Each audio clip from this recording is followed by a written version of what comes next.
বর্বর ইসরায়েল ফিলিস্তিনের অবরুদ্ধ গাজা ভূখণ্ডে যে নৃশংসতা চালিয়ে যাচ্ছে তার বিপক্ষে মুক্তিকামী সংগঠন হামাস এবার ইসরায়েলে ব্যাপক হামলা চালিয়েছে। গত কয়েক মাসের মধ্যে গাজা থেকে ইসরায়েলে চালানো সবচেয়ে বড় এই হামলায় ইসরায়েল বেশ ক্ষতিগ্রস্ত হয়েছে। প্রাণহানির তথ্য পাওয়া যায়নি, তবে হতাহতের ঘটনা ঘটেছে। হামলার পর রাস্তায় ভাঙা গাড়ির জানালা এবং ধ্বংসাবশেষ ছড়িয়ে ছিটিয়ে রয়েছে বলে ভিডিও ফুটেজে দেখা গেছে। সোমবার 7 এপ্রিল পৃথক প্রতিবেদনে এই তথ্য জানিয়েছে বার্তা সংস্থা রয়টার্স এবং ইসরায়েলি সংবাদ মাধ্যম টাইমস অব ইসরায়েল।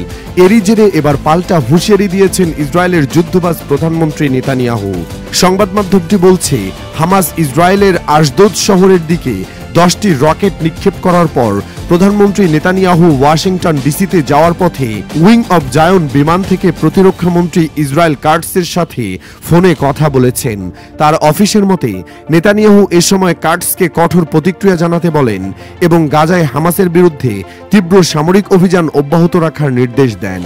ইসরায়েলি প্রতিরক্ষা বাহিনী দাবি করেছে 10টি রকেটের মধ্যে 5টি ইসরায়েলের আকাশ প্রতিরক্ষা ব্যবস্থার মাধ্যমে প্রতিহত করা হয়েছে, তবে অন্য 5টির মধ্যে অন্তত একটি আশকেলনে আঘাত হানে, যার ফলে ক্ষয়ক্ষতি হয়। 30 বছর বয়সী এক ব্যক্তি হালকা আহত হয়েছেন এবং তাকে শহরের বার্জিলাই হাসপাতালে চিকিৎসার জন্য নিয়ে যাওয়া হয়। ম্যাগেন ডেভিড অ্যাডম জরুরি পরিষেবা জানিয়েছে, হামলার সময় আশ্রয়কেন্দ্রের উদ্দেশ্যে দৌড়ানোর সময় আরও 2 জন আহত হয়েছেন এবং হামলার পর বেশ কয়েকজনকে তীব্র উদ্বেগের জন্য চিকিৎসা দেওয়া হয়েছে। রাত 9টার পরপরই গাজার মধ্যাঞ্চলীয় দেইর আল বালাহ থেকে উপকূলীয় শহর আশকেলন এবং আশদোদের দিকে রকেট নিক্ষেপ করা হয়। এছাড়া রকেট নিক্ষেপের পরপরই হামাস রকেট নিক্ষেপের দায় স্বীকার করে। জবাবে ইসরায়েল তাৎক্ষণিকভাবে প্রতিশ্রুতি দেয় যে ফিলিস্তিনি এই গোষ্ঠীকে এর জন্য চড়া মূল্য দিতে হবে।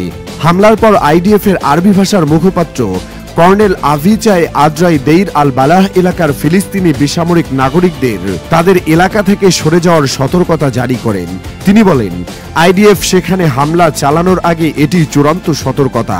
এরপরেই ইসরায়েলি সেনাবাহিনী জানায় তারা ইসরায়েলে রকেট হামলার জন্য ব্যবহৃত রকেট লঞ্চার লক্ষ্য করে ড্রোন হামলা চালিয়েছে। এদিকে সোশ্যাল মিডিয়ায় পোস্ট করা ভিডিও ফুটেজে আশকেলনে হামাসের রকেট আঘাতের মুহূর্তটি দেখা গেছে।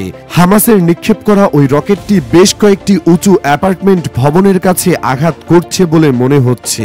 হোম ফ্রন্ট কমান্ড অফিসাররা রকেট আঘাতের স্থানে কাজ করছিলেন বলে ইসরায়েলি সামরিক বাহিনী জানিয়েছে।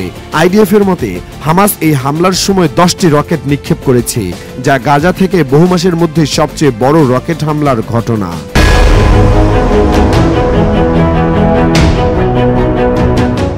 বর্বর দখলদার ইসরায়েল ফিলিস্তিনের অবরুদ্ধ গাজাকে মৃত্যুপুরীতে পরিণত করে ফেলেছে, যার জেরে বিশ্বজুড়ে মানুষের প্রতিবাদের ঝড় উঠেছে। গাজা উপত্যকায় ইসরায়েলি গণহত্যার প্রতিবাদে বিশ্বজুড়ে সাধারণ ধর্মঘটের ডাক দিয়েছে ফিলিস্তিনের ন্যাশনাল অ্যান্ড ইসলামিক ফোর্সেস নামের একটি সংগঠন।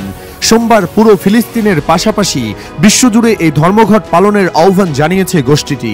রবিবার ফিলিস্তিনি বার্তা সংস্থা ওয়াফা নিউজের এক প্রতিবেদনে এই তথ্য জানানো হয়েছে।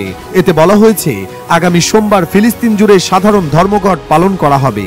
গাজার চলমান ইসরায়েলি গণহত্যার প্রতিবাদে আন্তর্জাতিক সমর্থক ও ন্যায় বিচারের পক্ষে কাজ করা লোকজনকে সমর্থন জানিয়ে এই ধর্মঘট পালনের আহ্বান জানিয়েছে ফিলিস্তিনের ন্যাশনাল অ্যান্ড ইসলামিক ফোর্সেস। রবিবার এক বিবৃতিতে গোষ্ঠীটি বলেছে, ন্যাশনাল অ্যান্ড ইসলামিক ফোর্সেস বিশ্বজুড়ে ধর্মঘট সফল করতে সবার প্রতি আহ্বান জানায়।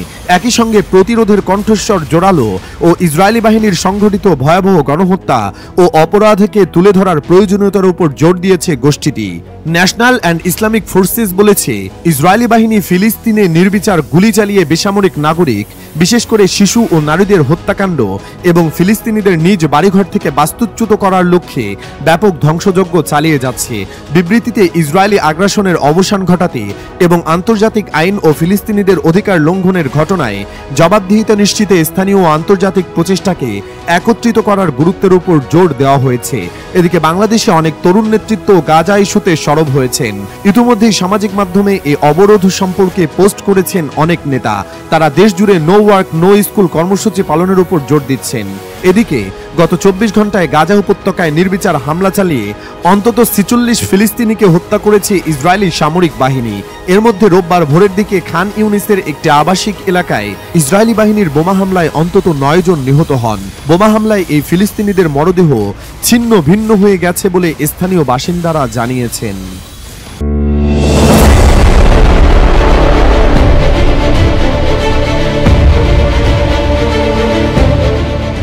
সম্প্রতি বিভিন্ন দেশের পণ্যের ওপর নতুন করে শুল্ক আরোপ করেছেন যুক্তরাষ্ট্রের প্রেসিডেন্ট ডোনাল্ড ট্রাম্প। গত সপ্তাহে হোয়াইট হাউসে এক সংবাদ সম্মেলনে নতুন এই শুল্ক আরোপের ঘোষণা দেন তিনি। আর এর প্রতিক্রিয়ায় চীনও পাল্টা শুল্ক আরোপের ঘোষণা দেয়। যুক্তরাষ্ট্র ও চীনের পাল্টাপাল্টি শুল্ক আরোপে সৃষ্ট বাণিজ্য যুদ্ধের প্রভাবে গতকাল রবিবার লেনদেন চলাকালে 50,000 কোটি রিয়ালের বেশি বাজার মূল্য হারিয়েছে সৌদি আরবের শেয়ার বাজার। মার্কিন প্রেসিডেন্ট ডোনাল্ড ট্রাম্প অন্যান্য দেশের মতো উপসাগরীয় পণ্য আমদানির উপর 10% পাল্টা শুল্ক ঘোষণার পর বাজারে পতন শুরু হয়। নতুন এই মার্কিন শুল্ক 5 এপ্রিল থেকে কার্যকর হয়েছে। দীর্ঘদিন ধরে চলা অন্যায্য বাণিজ্যিক চর্চা মোকাবেলায় এ শুল্ক আরোপ করা হয়েছে বলে উল্লেখ করেছে ট্রাম্প প্রশাসন। এ বাণিজ্য যুদ্ধে পতনের মুখে পড়েছে ইউরোপীয় অন্যান্য শেয়ার বাজারও। সপ্তাহান্তে জ্বালানি তেলের ব্যাপক মূল্যহ্রাস ও বৈশ্বিক পুঁজিবাজারে দরপতনও উপসাগরীয় বাজারে পতনের ক্ষেত্রে ভূমিকা রেখেছে। সৌদি আরবের শেয়ার বাজারের প্রধান সূচক তাদাউল অল শেয়ার ইন্ডেক্স TAS 700 পয়েন্টের বেশি 6.1% কমে 11,200 পয়েন্টের নিচে নেমে এসেছে। এই পতনে সবচেয়ে বড় অবদান রেখেছে সৌদি আরামকো। কোম্পানিটির বাজার দর 34,000 কোটি রিয়ালের বেশি কমেছে। অন্যান্য উপসাগরীয় সূচকেও সামগ্রিকভাবে পতন দেখা গেছে। গতকাল কাতার, কুয়েত, ওমান ও বাহরাইনও শেয়ার বাজারে পতনের খবর জানিয়েছে। সৌদি স্টক এক্সচেঞ্জে TASI এবং নমু সূচকে তালিকাভুক্ত 34টি কোম্পানি গতকাল লেনদেনের শুরু থেকে দুপুর পর্যন্ত ইতিহাসের সবচেয়ে বড় দরপতন দেখেছে। বাণিজ্য যুদ্ধ ও 4 বছরের মধ্যে জ্বালানি তেলের দাম সর্বনিম্ন স্তরে নেমে আসার কারণে মূলত এই দরপতন হয়েছে। সৌদি কোম্পানি তাকউইন, আল আমার, আরাবিয়ান ড্রিলিং, গালফ জেনারেল, সাইফ Gallery, First Mills, Fourth Mills, Arabian Mills, আল নাহদি, এন্তাস, আদ্দিস, আমেরিকানা, তালকো, দার আল মাদাত, দেরায়া, রায়দান, সামাসকো, ফাকি এ হেলথ, লুমি, নাইস ওয়ান, নাকি ও হারফি ফুডসের শেয়ারের দাম রেকর্ড সর্বনিম্ন পর্যায়ে নেমেছে। অন্যদিকে সৌদি স্টক এক্সচেঞ্জের আরেকটি গুরুত্বপূর্ণ সূচক নমু প্যারালাল মার্কেট ইন্ডেক্স দুপুর নাগাদ 5% কমে 1,600 পয়েন্ট হারিয়েছে। টানা 5 কার্যদিবস ঊর্ধ্বমুখী অবস্থা থেকে পরপর 2 দিন সূচকটি পতনের মুখ দেখেছে। নমুতে 13টি কোম্পানির শেয়ারের দাম রেকর্ড সর্বনিম্ন পর্যায়ে নেমেছে। এর মধ্যে রয়েছে তাকাত, ওবাইকান গ্লাস, আরাবিকা স্টার, জানা, আমওয়াজ ইন্টারন্যাশনাল, তাইবা, মানওয়ালা, রেশিও, আলবাতাল, ফ্যাক্টরি, লামাসাত, সুলতান ফুড, শামু আল মাদি এবং হাদাব আল খালিস।